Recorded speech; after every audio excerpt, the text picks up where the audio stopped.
For over a decade, authorities in Panama blamed the disappearance of Dutch students Kris Kremers and Lisanne Froon on a tragic, simple hiking accident.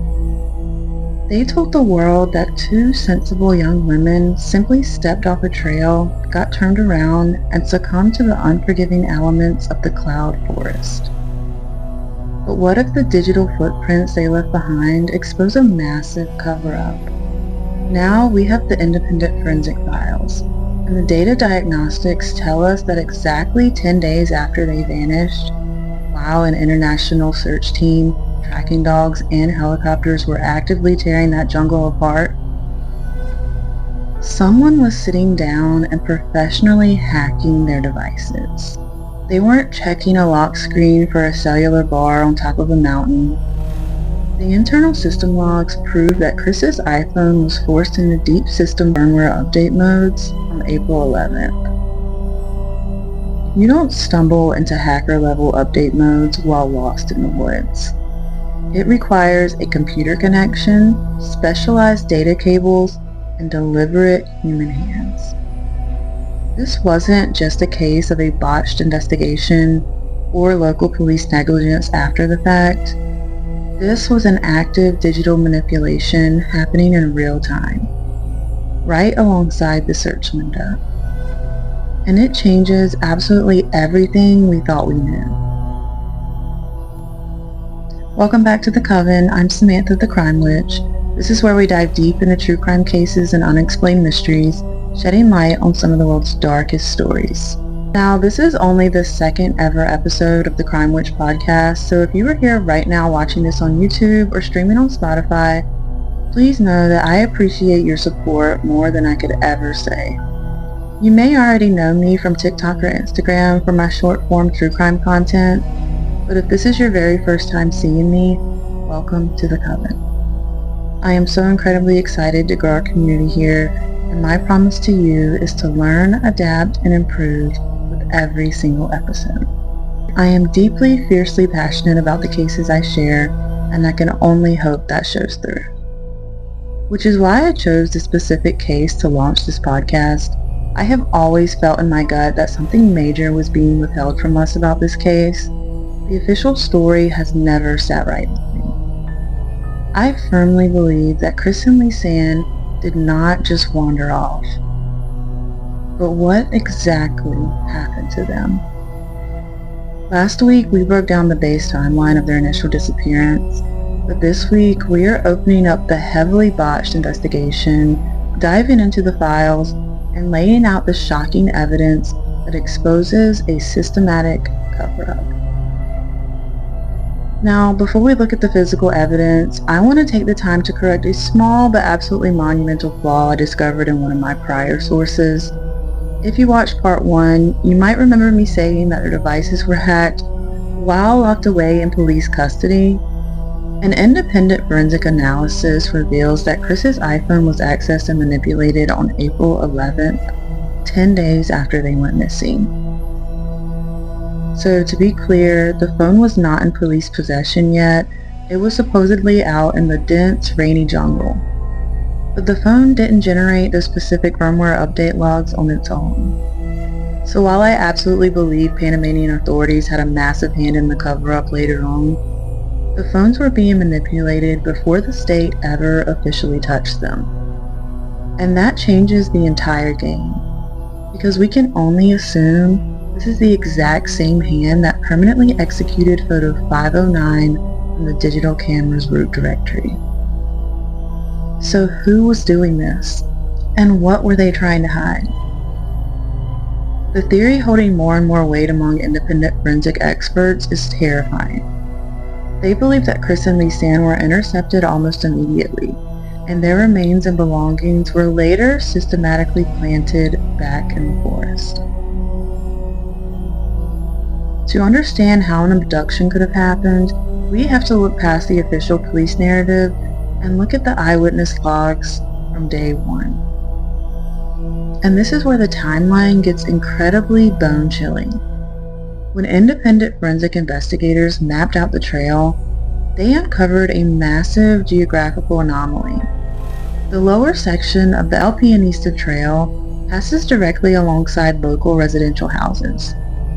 The path is so narrow that it is physically impossible for two tall foreign tourists to walk up it in broad daylight without being seen. Yet, not a single resident saw them walking up that morning. But you know what was logged in the area? A red pickup truck. According to the files, a red pickup truck drove up to a private parallel access road that connects directly to the trail's first bridge, completely bypassing the residential windows. The girl's very first photo on the trail was taken exactly at that bridge at 11:18 a.m. Let's look at the afternoon timeline.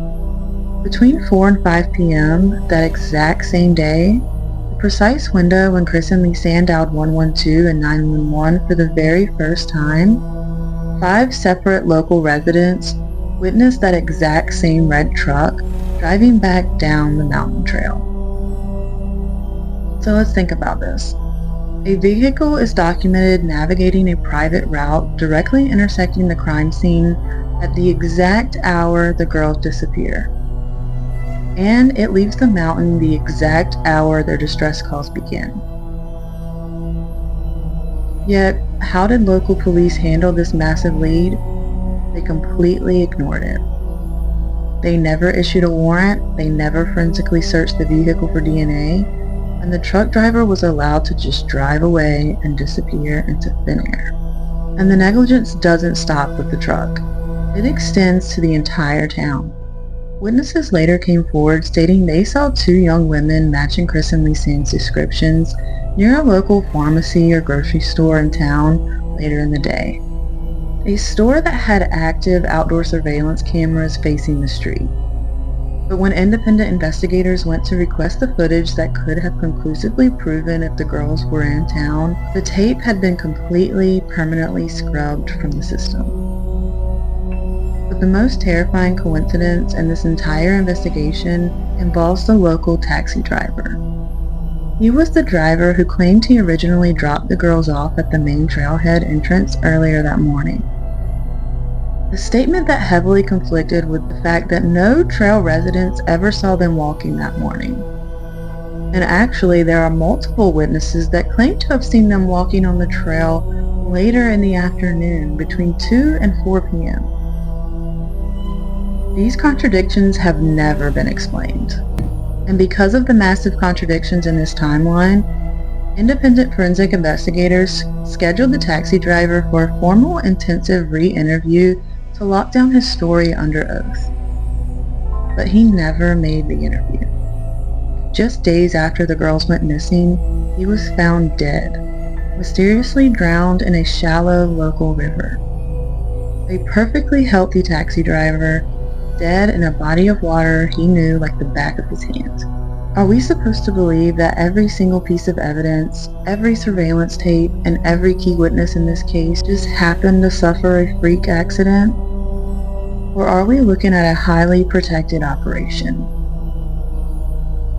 Let's look at the physical remains that were found months later, because the lost in the woods theory completely defies the laws of forensic science. The accident narrative claims simultaneous exposure in the jungle.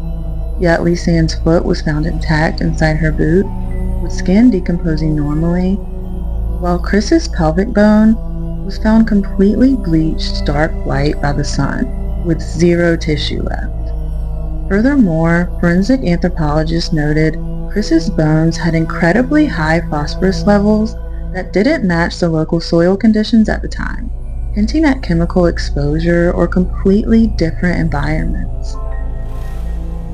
Then there is the pristine backpack found months later on a muddy riverbank. Despite months of tropical downpours and raging river currents, the electronics inside were perfectly dry, clean, and functioning enough to extract data. If a backpack spends months washing down a tropical riverbed, it is destroyed. If 2 bodies decompose in the same jungle at the same time, their bodies don't tell 2 completely opposite environmental stories. The physical evidence strongly suggests that these items were staged and planted after the fact. So what is the real motive behind a cover-up of this magnitude? Is it a dangerous local network, or is it purely capitalistic? The town of Phuket is the crown jewel of Panama's tourism sector, pulling in tens of millions of dollars in international travel revenue every single year. The entire economy relies on the absolute perception of safety for wealthy European and American backpackers. If authorities admitted that a violent predator or an active kidnapping ring was targeting foreign tourists right off their main eco-trails, that multi-million-dollar industry collapses overnight. They didn't just botch this case, they protected the revenue. A clean backpack, a manipulated phone on day 10, wiped CCTV footage, and a dead taxi driver. The digital ghosts left behind in that jungle are screaming the truth, even if the official paperwork tried to bury it. We are officially closing our two-part investigation into Panama, but the search for the truth never stops. Don't forget to hit the subscribe button on YouTube or click follow on Spotify so that you never miss an episode. Stay safe, stay curious, and blessed.